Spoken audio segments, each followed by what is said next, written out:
We will now begin the second half of your Creating an Accessible York Region training. In this segment, you will learn how the Ontario Human Rights Code and the AODA work together to promote an accessible Ontario.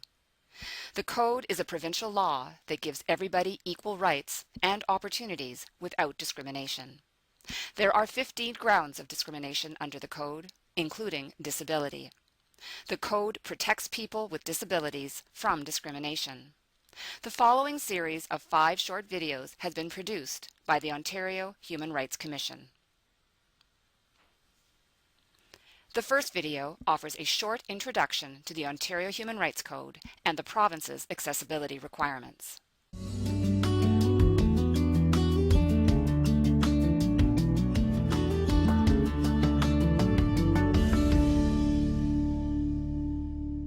Welcome to Working Together, training on the Ontario Human Rights Code and the Accessibility for Ontarians with Disabilities Act.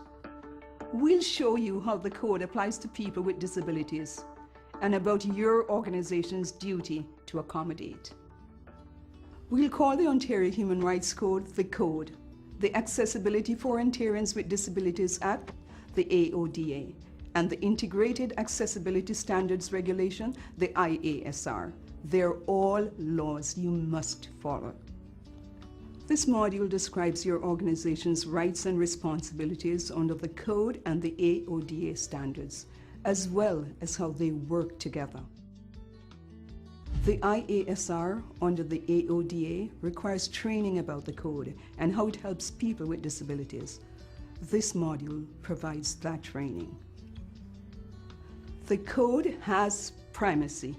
This means that Ontario laws, with a few exceptions, have to follow the Code. Its goal is to provide for equal rights so as to create a climate of respect where everyone feels part of the community and can contribute fully. The Code says people with disabilities must be free from discrimination where they work, live, and receive services, and their needs must be accommodated. The goal of the AODA is for Ontario to be accessible by 2025 by removing and preventing barriers so that people with disabilities can participate more fully in communities. As part of the AODA, the Government of Ontario is developing and enforcing mandatory province-wide accessibility standards in key areas of daily life. The first regulation under the AODA was the Customer Service Standard. The next standards, Information and Communications, Employment, Transportation, and Design of Public Spaces are contained in one regulation called the Integrated Accessibility Standards Regulation, or IASR for short. The Code and the AODA work together in various ways to promote equality and accessibility. The Code has primacy. It overrides the AODA and other provincial laws when there is a conflict.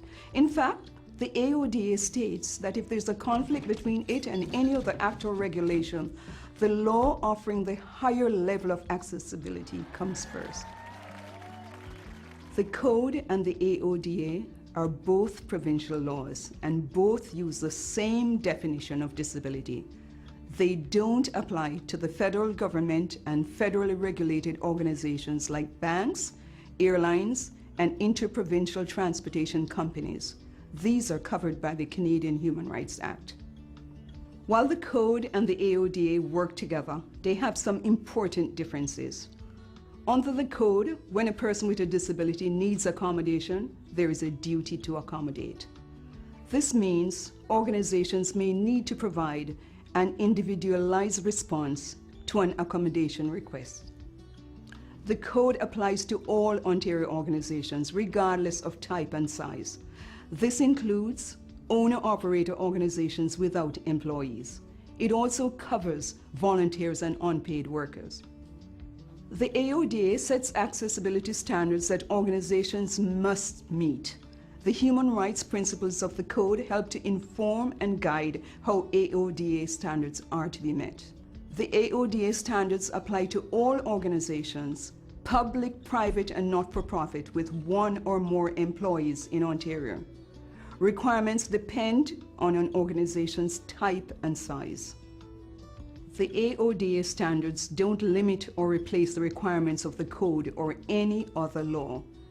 Meeting AODA standards doesn't guarantee that an organization has met code requirements or that the organization won't receive human rights complaints, but it may lower the risk of complaints.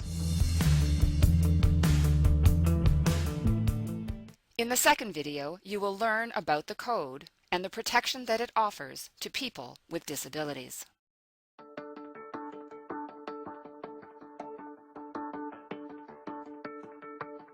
The code offers protection of rights, equal opportunity, and freedom from discrimination. It applies to jobs, housing, and services, and states that employers, landlords, and service providers must accommodate people with disabilities to the point of undue hardship. Employers must accommodate employees when they cannot perform all of the duties of the job because of their disabilities. For example, suppose an employee with low vision has a job requiring her to work on a computer. Accommodating her needs might include supplying appropriate computer technology. Accommodation means not denying people jobs or services in the first place if they can be accommodated to the point of undue hardship. Changes may be required to an organization's policies and practices or staff training so that discrimination doesn't recur. The code is not meant to punish. When discrimination happens, the goal is to fix the situation to provide equal opportunity for the person with a disability. The code promotes educating and working with organizations to make changes that prevent discrimination and harassment. Many people think of disabilities as noticeable physical disabilities, such as someone using a wheelchair. But not all disabilities are visible, and you can't always tell who has a disability. In the code, disabilities can include physical limitations, mental health, cognitive or intellectual development, learning, hearing, or vision. They also can include epilepsy, substance addictions, environmental sensitivities, and workplace injuries. The code protects people from discrimination and harassment because of past, present, or perceived disabilities. Disability itself is not a barrier, but barriers exist that can exclude people with disabilities. These include physical barriers, information and communication barriers, systemic barriers, or attitudinal barriers. Barriers to accessibility prevent people with disabilities from fully taking part in the social and economic life of our communities. Physical barriers include things like providing steps, but no ramps or elevators. Information and communication barriers can make it difficult for people to receive or give information, such as using unclear language or print that's too small. Systemic barriers can result from stereotypes or established practices, such as inflexible work hours that don't coordinate with paratransit bus schedules. And attitude can be the biggest barrier. Ableism is a tendency to see people with disabilities as less worthy, underestimating their potential, or excluding them from decisions that affect them. Organizations should try to identify and remove barriers before problems arise, instead of waiting to answer individual accommodation requests or complaints. You can also avoid creating barriers altogether through inclusive planning and design. For example, when setting up a new website, design it for people who have sight and hearing disabilities.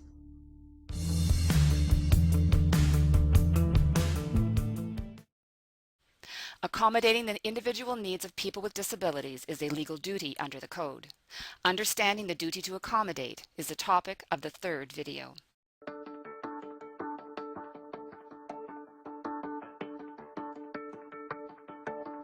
Accommodating the individual needs of people with disabilities is a legal duty under the Code. This allows people to benefit equally and take part fully in the workplace, housing, and other services. The most appropriate accommodation is the one that best meets the individual needs of the person with a disability. You're only exempt if it would cause undue hardship, a very high test. There is no set formula for accommodation. Some accommodations can benefit many people, but what works for one person may not work for others. You must consider individual needs each time a person asks to be accommodated. Many accommodations can be made easily and inexpensively, but if it's not possible to put the best solution in place, or if doing so results in undue hardship, you still have the duty to take the next best steps. Examples of accommodation include providing printed material in alternative formats, such as electronic files, large print, or braille. Providing sign language interpreters or real-time captioning for people who are deaf or hard of hearing. Offering flexible work hours or break times. Modifying job duties, retraining or offering alternative work. Installing automatic door openers and accessible washrooms. Accommodation doesn't have to be provided if it causes undue hardship. Undue hardship is the legal limit of the duty to accommodate. It refers to situations where severe negative effects outweigh the benefit of providing accommodation. 3 factors are used to determine undue hardship. 1. Costs. Renovating an older building to make it accessible may be too costly for a small business. If the business must reduce staff or hours to provide the accommodation, then it may be able to claim undue hardship. 2. Are there external funding sources, such as grants or tax breaks, to reduce the accommodation costs? And 3. Health and safety considerations. For example, there may be undue hardship if the accommodation violates occupational health and safety regulations. Employers must try to keep all workers safe and still accommodate the needs of the worker with a disability. If a significant risk remains for others, it will be undue hardship. If a significant risk remains only for the worker with a disability, they might have the right to accept the risk. The courts have set a very high standard of proof. You must provide clear evidence if you are claiming undue hardship. Employers have a duty to accommodate the employee as fully and as promptly as possible in his or her job. Modifying job duties might be appropriate in some cases. If accommodation in the original job isn't possible or would cause undue hardship, consider other available jobs or retraining opportunities that could accommodate the employee in another job.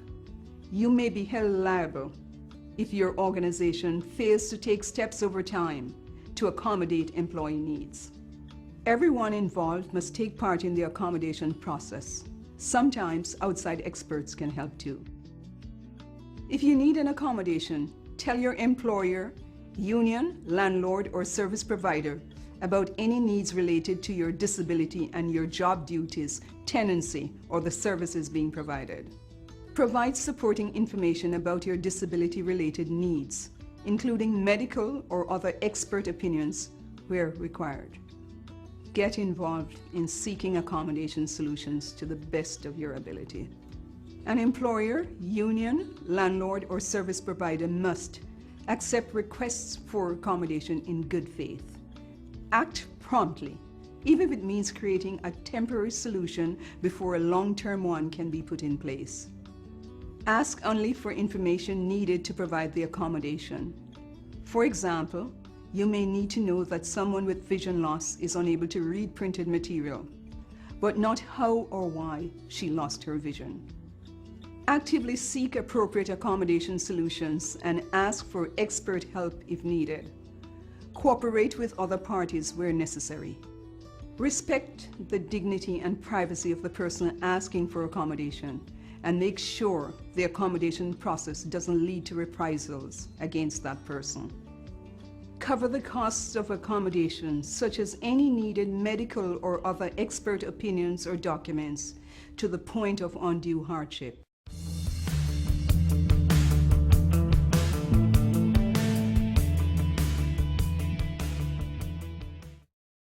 Organizations should follow human rights principles and the Ontario Human Rights Code obligations when implementing Ontario's accessibility standards. Applying these human rights principles is the topic of the fourth video.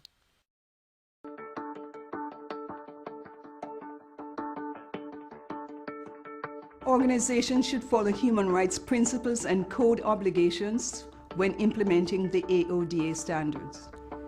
Keep these points in mind. Don't create new barriers. Don't make changes to facilities, services, goods, technology, or procedures that reinforce or create new barriers. Design inclusively. Make choices that work for as many people as possible, especially those with disabilities, while meeting individual needs. Favor integration over segregation. Usually, the best accommodations allow people with disabilities to participate in similar ways with everyone else. Equal outcomes sometimes require different treatment. Different or separate accommodations may be necessary to help people do their jobs or access services. Involve those who need accommodations in exploring solutions. They often know what works best for them. Make sure the process and solutions meet the individual's needs and promote privacy, dignity, and respect. And spread out accessibility costs. People with disabilities should not face extra costs for accommodations they need to do their job or to receive a service. Accessibility should be factored in as part of the overall cost of doing business. The Code and AODA accessibility standards are laws that work together to promote equality and accessibility in Ontario. Under the Code, employers must consider disability-related accommodation requests and provide timely accommodation from recruiting and hiring through to retirement or dismissal. The employment standard of the Integrated Accessibility Standards Regulation builds on these requirements. Organizations must set up processes to address employee accommodation needs at all stages of their employment. Except for small organizations, employers must have a written process to document an employee's accommodation needs in an individual accommodation plan. This important step helps ensure that all the necessary people are involved, the right steps are taken, and the best possible solutions are considered and put in place. The Information and Communication Standard, the Transportation Standard, and the Design of Public Spaces Standard of the IASR also complement the Code's duty to accommodate requirement. As you implement the accessibility standards, please keep in mind the Code principles and requirements you've learned in this training.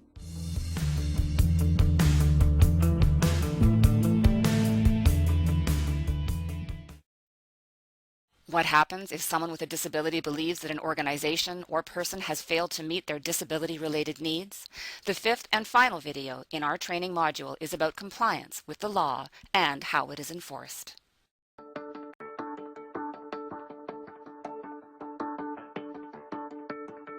Understanding and applying human rights principles may help avoid potential human rights complaints and litigation.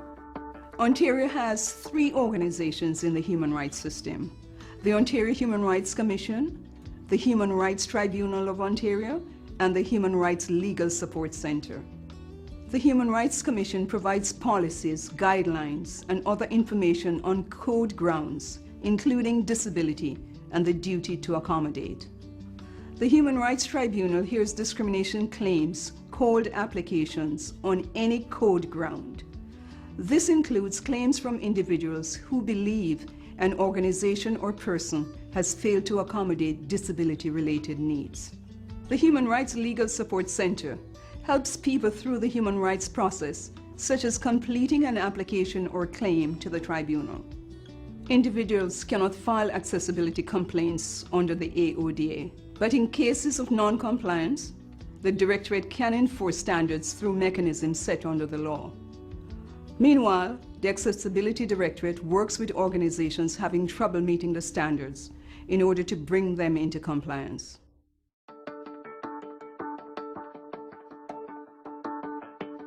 Today, you've learned how the Ontario Human Rights Code applies to people with disabilities and about your legal duty to accommodate. Let's recap some key learning points. The Code and the AODA are laws that work together. The Code protects every person's right to equal opportunities and to be free from discrimination. The Code has primacy, which means that Ontario laws, with a few exceptions, have to follow the Code. You also learned how the AODA accessibility standards complement the Code to promote equality and accessibility in Ontario. The AODA uses the same definition of disability as the Code. If the two conflict, then the Code prevails. Applying human rights principles and Code obligations may help in meeting the AODA standards. The AODA standards do not replace or limit the Code or any other law. Congratulations, you've met the training requirement on the Code as set under Section 7 of the IASR.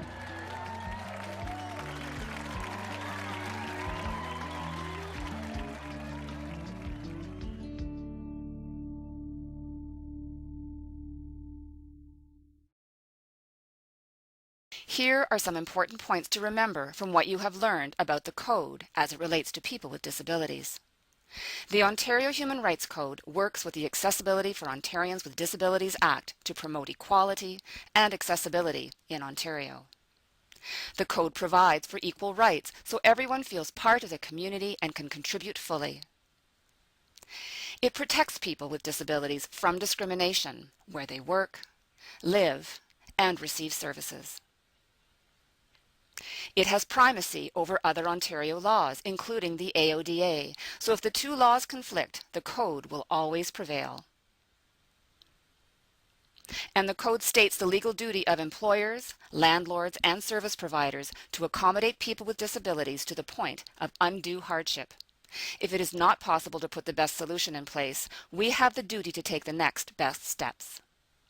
Accommodating the needs of anyone who wants to use our programs, services, or facilities is the right thing to do. York Region is committed to meeting the accessibility needs of people with disabilities and to creating an accessible York Region. This is work we do together, and this training module showed us how. We explored how York Region is implementing the province's accessibility standards. We also learned about the core accessibility principles behind the work we do to create welcoming, inclusive, and accessible programs, services, and facilities. And we explored the role of Ontario's Human Rights Code as it relates to people with disabilities. Most of all, we have encouraged a better understanding of the importance of making York Region accessible for everyone. Creating communities where every person who lives or visits can participate fully makes good sense for people, for businesses, for communities, for all of us. For more information about creating an accessible York Region or accessibility-related training opportunities, contact the Region's Accessibility Program in Community and Health Services at aoda@york.ca or 905-830-4444, extension 2060. Together, we are creating an accessible York Region.